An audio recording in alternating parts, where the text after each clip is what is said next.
Que o Senhor nos guarde, nos ilumine e que possamos, hoje à noite, crescer um pouquinho na palavra do Senhor. Nós vamos trazer a mensagem de hoje. Agradeço o pastor Daniel e peço aos irmãos que abram suas Bíblias em Atos dos Apóstolos 28, capítulo 20, versículo 28. Hoje nós vamos contemplar um pouco a formosura da igreja, como a igreja de Jesus é maravilhosa. Atos dos Apóstolos 20, 28. Tenham cuidado, pois, de vós mesmos e de todo o rebanho, sobre o qual o Espírito Santo vos constituiu bispos, que é pastores, para apacentar a igreja de Deus, que ele adquiriu com seu próprio sangue. Amém? Amados, nesse capítulo, nesta leitura, Paulo está se despedindo da igreja em Éfeso. E ele chamou os anciãos da igreja, os líderes, à parte para dar um conselho especial. Os versículos precedentes a esse, os irmãos vão ver como Paulo estava preparando os irmãos, lembrando a eles, e versículo após esse, os perigos, os problemas que viriam depois da sua partida. E aqui ele estava dizendo: agora tenha cuidado de vós mesmos. E em versículos antecedentes ele disse que aqueles que viram o seu rosto não veria mais, porque ele estava indo de vez. É uma leitura maravilhosa, os irmãos podem fazer em casa. A importância da igreja. É esse o tema de hoje. A igreja é de fundamental importância, devido à sua relação vital com Cristo. A igreja é a casa do Deus vivo. A importância da igreja é sumamente maravilhosa. A relação vital entrelaçada entre Cristo e a igreja, que é o seu corpo.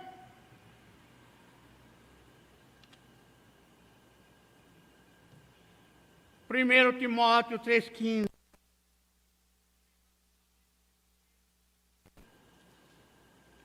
Primeira carta de Paulo a Timóteo 3,15.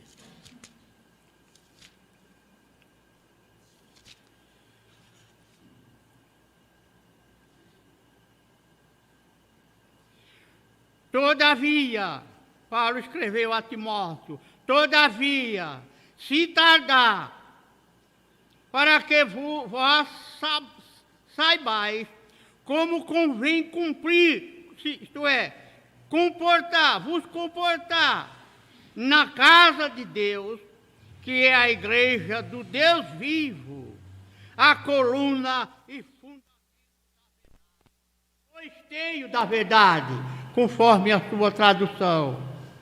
A igreja de Deus é a coluna e o esteio da verdade, porque é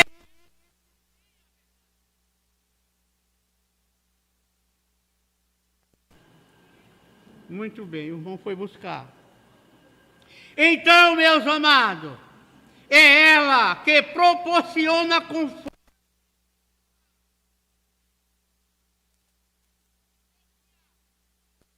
físico e emocional. A igreja proporciona tudo isso ao crente. Sem a igreja, o mundo estaria nas trevas profundas. E nada sabiam do Salvador Jesus Cristo. Sem a igreja, o mundo não teria a mensagem. Obrigado, irmão.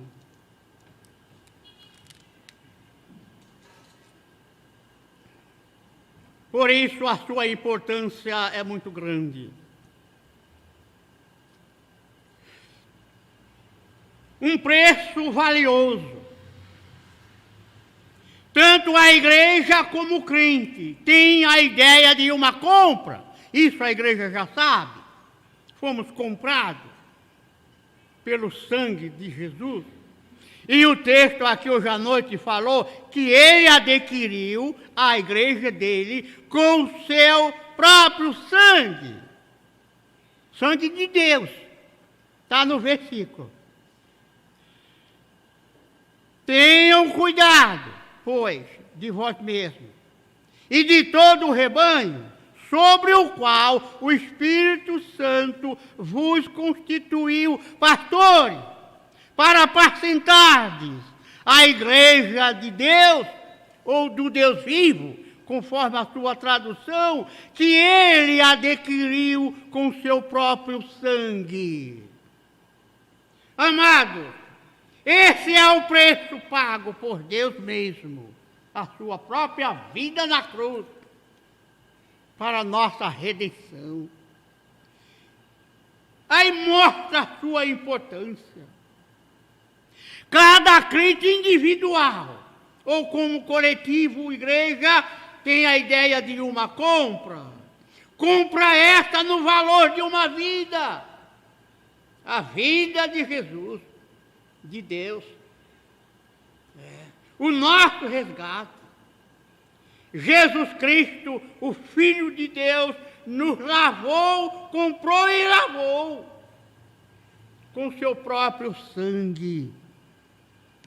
Apocalipse capítulo 1, versículo 5, a Bíblia diz ali que Jesus nos amou. Ele nos amou e nos lavou com seu próprio sangue. Apocalipse 1, 5. Agora veja Apocalipse 5:9. O que está dizendo? Eu tenho que pular alguns versículos para terminar mais cedo. Apocalipse 5:9.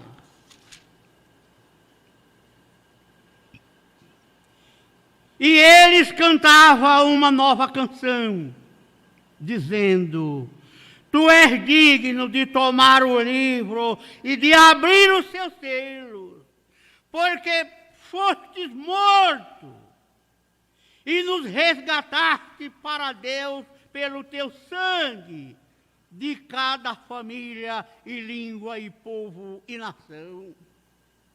Meus amados, os céus estavam cantando, vibrando de alegria, porque o Cordeiro que foi morto estava vivo à direita do Pai, nas alturas eternas.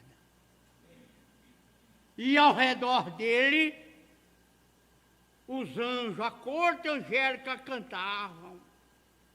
Sim. E Paulo diz em 1 Coríntios 6, 19 e 20, que nós fomos comprados por bom preço. Não sabeis que vós sois o templo do Espírito Santo que habita em vós? E que não sois de vós mesmos? E que foste comprado por bom preço? Oh, meus amados, o crente é o único ser na terra que é derrotado de alegria, de felicidade. Só o crente. Por esse mesmo motivo dele ser resgatado por Deus pelo sangue dele, por estar na igreja dele, trabalhando neste mundo, e o melhor ainda é ter a certeza da nossa morada eterna com Cristo na glória. Sim, meus irmãos, isso é causa de alegria. De alegria. O apóstolo Pedro disse, ainda se esse tabernáculo se desfizer, que é o corpo nosso, o dele, falando naquele dia, teremos uma nova, um novo tabernáculo, um novo corpo, uma nova morada no céu. Sim, meus queridos. Então, Paulo mostra nesse texto que fomos comprados. E Jesus disse que ninguém tem maior amor do que esse, de dar a alguém a sua vida pelos seus amigos. João 15:13. O crente deve reconhecer com grande apreço o valor do seu resgate. Oh, como seria maravilhoso se cada crente na terra reconhecesse e valorizasse esse valor que ele tem e o preço que foi pago por ele. Em 1 Pedro 1, 18 e 19, convém ler esse texto. 1 de Pedro 1, 18 e 19. Vejamos o que diz o apóstolo Pedro. Porquanto vós sabeis que não fostes redimidos com coisas corruptíveis, como prata ou ouro, de vossa vã maneira de viver, a qual recebeste dos vossos pais, mas com o precioso sangue de Cristo, como de um cordeiro sem defeito e sem mancha. Sim, meus amados, o nosso resgate, o nosso Salvador, precioso, como diz em Hebreus 7, 25 a 27, puro, santo, imaculado, separado dos pecadores, feito mais sublime do que o céu. Está escrito lá em Hebreus 7, 25 a 27. Ele foi quem fez isso para nós. O nosso resgate não vem de ferrugem, de prata nem de ouro, mas do sangue limpo, incontaminável de Jesus Cristo. A salvação é de valor infinito, insondável. Quem poderia sondar este grande amor de Deus estampado em João 3,16? Quem poderia sondar?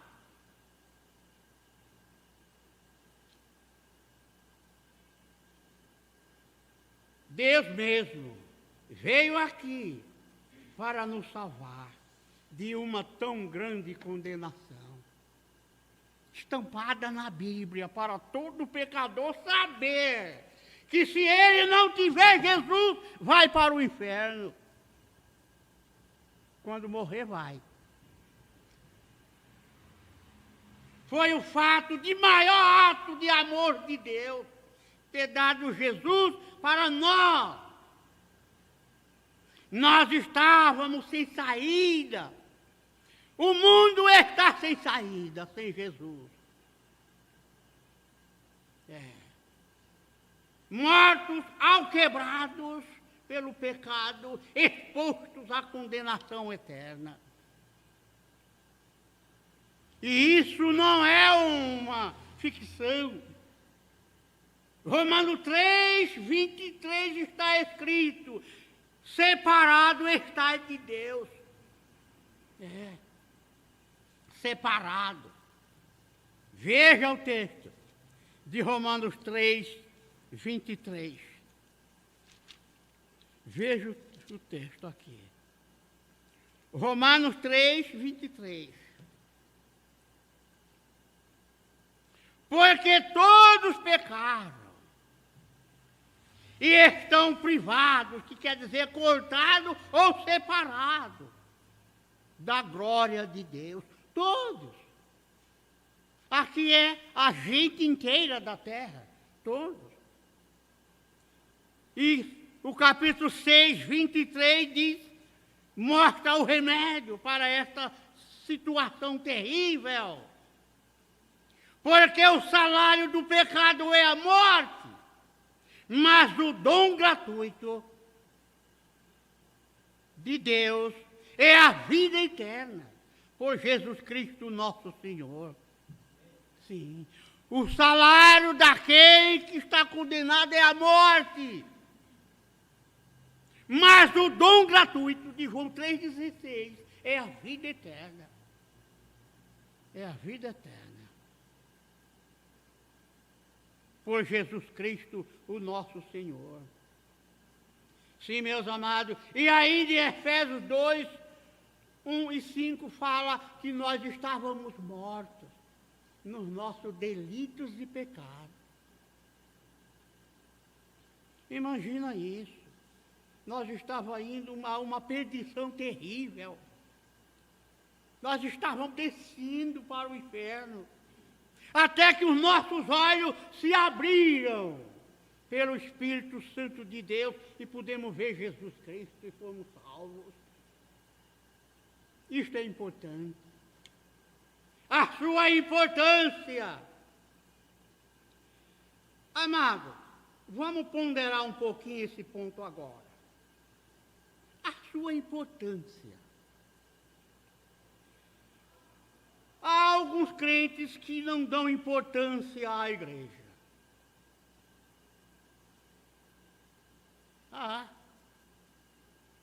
Andando por aí afora, a gente acha muitos crentes que não estão em igreja nenhuma. Ele diz que não precisa. Não precisa porque ele é a igreja. Vai aonde quer. Olha, irmão. Há alguns crentes que não dão importância à igreja. Eles dizem que o crente é a igreja. Mas, estudando o assunto devagarinho, a igreja não é uma pessoa, não é um indivíduo, não, isolado. Ela é um corpo. E esse corpo é constituído de pessoas.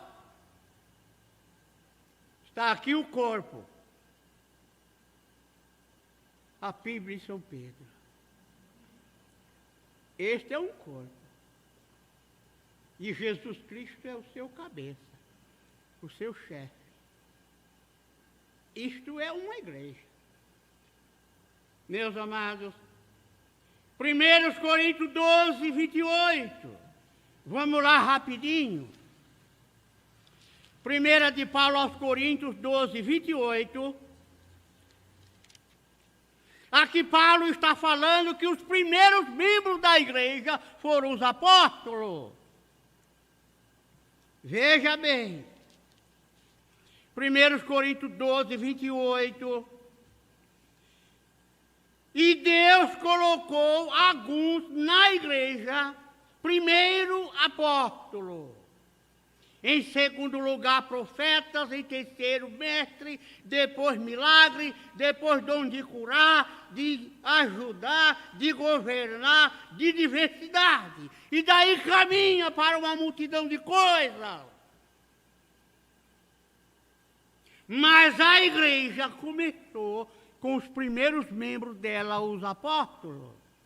E quando isso aconteceu, em Lucas 6, 12 a 16, Jesus chamou os discípulos, separou 12 e deu-lhes o nome de apóstolo e os comissionou. E a eles, que era a igreja que representava, ele deu-lhes a grande comissão para evangelizar o mundo. Meus amados, ali nasceu a igreja de Jesus. Não no dia de Pentecostes. Não. No dia de Pentecostes, a igreja estava sentada, esperando a promessa. quando o Espírito Santo veio para a igreja. E quando o Espírito Santo veio, todos ficaram cheios do Espírito Santo. Porque Jesus disse, se eu não for, o Espírito Santo não virá. Já pensou que maravilha? O Espírito Santo veio para a igreja. Não veio fundar a igreja. Não veio batizar ninguém. O Espírito Santo veio para a igreja. Para dar continuidade do trabalho de Jesus Cristo, que é comissionar os discípulos para evangelizar o mundo inteiro. Esse é um trabalho dele. Amado, vamos correndo nessa direção. A igreja é um corpo, um grupo de pessoas chamados do mundo para fora dele, para servir a Jesus Cristo, uma eclesia, um corpo coletivo, e só existe um. Efésios 4:4, vamos correr lá nesse texto? Efésios 4:4. Veja, há um só corpo, que é a igreja, e um só Espírito, que é o Espírito Santo. Como também foste chamado em uma só esperança da vossa vocação, um só Senhor Jesus, uma só fé e um só batismo. Não tem dois batismos, só um, e os batismos nas águas. Já pensaram? Quanta coisa a gente tem para aprender, não tem? E os irmãos perguntam, mas pastor, e o batismo do Espírito Santo? E, meus irmãos, eu não vou poder falar isso agora, mas vou dizer que o batismo do Espírito Santo se recebe na hora da conversão. 1 Coríntios 12 fala isso. Efésios 1:13 fala isso. Quando a gente recebe Jesus como Salvador pessoal, fomos batizados em um corpo pelo Espírito Santo. E todo salvo é batizado no Espírito Santo, desde a conversão. O batismo do Espírito Santo não é uma experiência adicional, um barulho, um negócio. Não. Não é isso. Meus amados, a igreja de Jesus é um corpo e ele é o seu cabeça. Colossenses 1:18. Vamos ver esse texto rapidinho? Colossenses 1:18.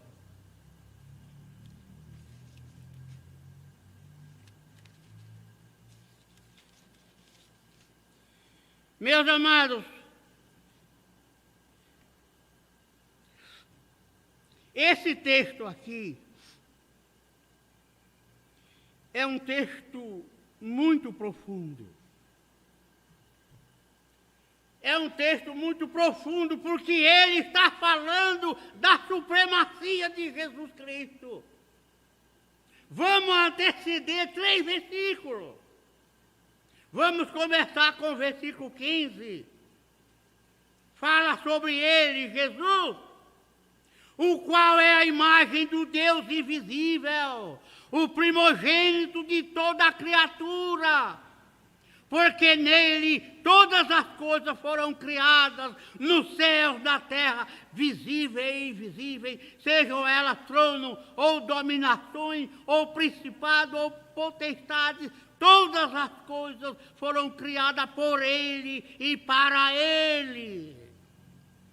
Ele é antes de todas as coisas. E por ele todas as coisas subsistem. E ele é a cabeça do corpo da igreja. É o princípio e o primogênito dentre os mortos, para que em todas as coisas tenha a preeminência. Esse é Jesus, o nosso mestre, meus amados. Ele é a primícia. Ele é o primeiro que ressuscitou, verdadeiramente. Houve alguma ressurreição no Velho Testamento, no Novo, antes dele, mas isso não foi ressurreição. Foi ressurreição parcial. A pessoa voltou a viver e morreu de novo, como Lázaro e outros. Não é essa a ressurreição da primícia que Jesus fala. Porque só ele foi o primeiro a ressuscitar de verdade. E quando ele morreu, muitos dos santos que dormiram ressuscitou também. Mas a Bíblia diz que nenhum saiu do túmulo até que Jesus subiu primeiro. Oh, glória! Isso é glória a Jesus. Eles ressuscitaram, mas ficaram esperando que Jesus subisse do túmulo. Quando Jesus subiu do túmulo, eles saíram após ele, atrás deles, ressuscitados. Está escrito lá em Mateus, na ressurreição. Pode ler o texto. Que coisa maravilhosa, né? Até estes que ressuscitaram, quando ele morreu, não saíram do túmulo antes que Jesus ressuscitasse. Isso é maravilhoso. Sim, meus amados. Portanto, a igreja merece o nosso carinho, o nosso apoio, a nossa força. A igreja não é nossa, a igreja é de Jesus. Em Mateus 16, 18, Jesus disse naquele texto, a minha igreja, a igreja dele, não é nossa. Não é nossa. Nós aqui somos mordomos, zeladores da igreja dele. Devemos zelar com alegria. Em Efésios capítulo 5, 25 a 27, Jesus, isto é, Paulo, faz um grande comentário aqui. Em poucas palavras ele fala isso. Efésios 5, 25 a 27. Vejam o que Paulo falou. Meus amados, aqui está a grande formosura da igreja. Maridos, amai vossas esposas, como também Cristo amou a igreja, e a si mesmo se entregou por ela, para santificar, purificando-a com a lavagem da água pela palavra, para apresentar a si mesmo igreja sem mácula, igreja gloriosa, sem mácula, ou ruga, ou coisa semelhante, mas santa e irrepreensível. Meus irmãos, essa é a igreja que nós vamos estar juntos na glória. Por enquanto os defeitos aparecem. Vamos envelhecer, ficando velhinho, todo machucado como eu. 82 anos, já machucadinho. Já não aguento muita coisa. Mas tem os jovens aí, lindo, maravilhoso. Os adultos também. Temos nossos defeitos. Mas a igreja que Paulo fala aqui é a que será no futuro. Que ele vai apresentar a ele mesmo. E essa igreja seremos nós. Quando recebermos a ressurreição do nosso corpo. Por ocasião da vinda do nosso Mestre. Meus amados, a missão da igreja, eu vou pincelar esse ponto, senão não vai dar tempo. A missão da igreja não é a reforma do mundo, não é a política, não é uma mera religião, não é cuidar da reforma agrária, isso é serviço do governo. A missão da igreja é missões, levar o evangelho ao mundo inteiro, ganhar alma, fortificar o corpo do mestre, que é a igreja. Essa é a missão da igreja, essa é a missão da igreja, o seu trabalho. Transmitir a mensagem para que a vida transformada represente de fato a importância da vida nova. Está em 2 Coríntios 5,17. Logo, se alguém está em Cristo, nova criatura é. As coisas velhas já passaram. Eis que tudo se fez novo. Isso se transmite em uma vida transformada. E isso é o trabalho da igreja. Quando o irmão se levanta para fazer qualquer coisinha, para iluminar uma outra pessoa com um folheto, uma palavra, um convite, uma coisa, está fazendo um grande trabalho. Porque é isso o trabalho. Ah, meus amados, isso sim, meus amados, eu vou ter que passar adiante para terminar. Agora nós vamos terminar com os aspectos da importância da igreja. Os aspectos da importância da igreja. Se a igreja não é importante, por que Jesus Cristo fundou? Por quê?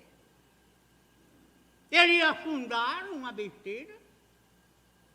Uma coisa que ia acabar no outro dia? Com 100 anos, com 1 milênio, ia desaparecer? Não. Se a igreja não é importante, por que Jesus Cristo a fundou? Se a igreja não é importante, por que Jesus deu-lhes a autoridade para disciplinar os seus membros? Está em Mateus 18, 15 a 17. Julgar o seu corpo de membro. É uma autoridade que a igreja tem. Se a igreja não é importante, por que Jesus deu-lhes a grande comissão para evangelizar o mundo inteiro? Por quê? Mateus capítulo 28, 18 a 20, Atos dos Apóstolos 1, 8, Marcos 16, 15, 16 e Lucas 24, 45 a 48.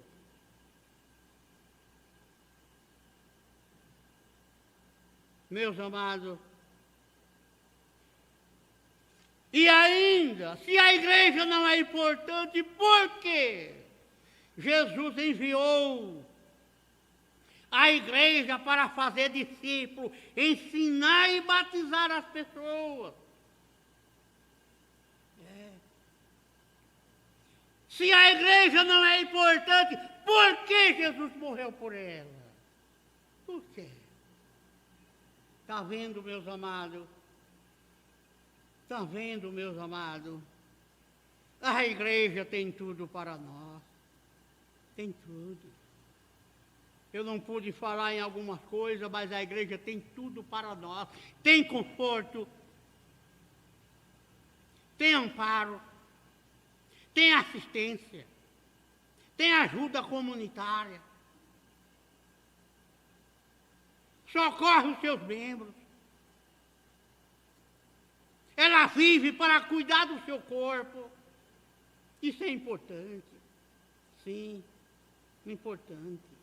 Se a igreja não é importante, por que o Espírito Santo veio ficar para sempre com ela? Por quê? Vamos ler esse texto? João 14, 16 e 17. João 14, 16 e 17. E eu rogarei ao Pai, e Ele vos dará outro Consolador, para que possa habitar convosco para sempre. Ou para que fique convosco para sempre. Depende da sua tradução. O Espírito da verdade, que o mundo não pode receber. Por quê? Porque não vê nem o conhece. Mas vós, os irmãos, o conheceis, porque Ele habita conosco e está em vós. Que maravilha! Isso é riqueza, meus irmãos. Isso é consolação de Jesus Cristo para o seu povo. Se ela não é importante, por que o Espírito Santo atendeu o pedido da igreja em Antioquia para enviar missionários para o mundo inteiro? Por quê? E a igreja em Antioquia, Atos capítulo 13, orou ao Senhor por esse trabalho. E sabe o que aconteceu? O Espírito Santo falou. O Espírito Santo fala, é uma pessoa divina. O Espírito Santo disse: separai-me a Paulo e Barnabé. Naquele tempo era Saulo, a Saulo e Barnabé, para a obra que eu os tenho chamado. Que maravilha, né?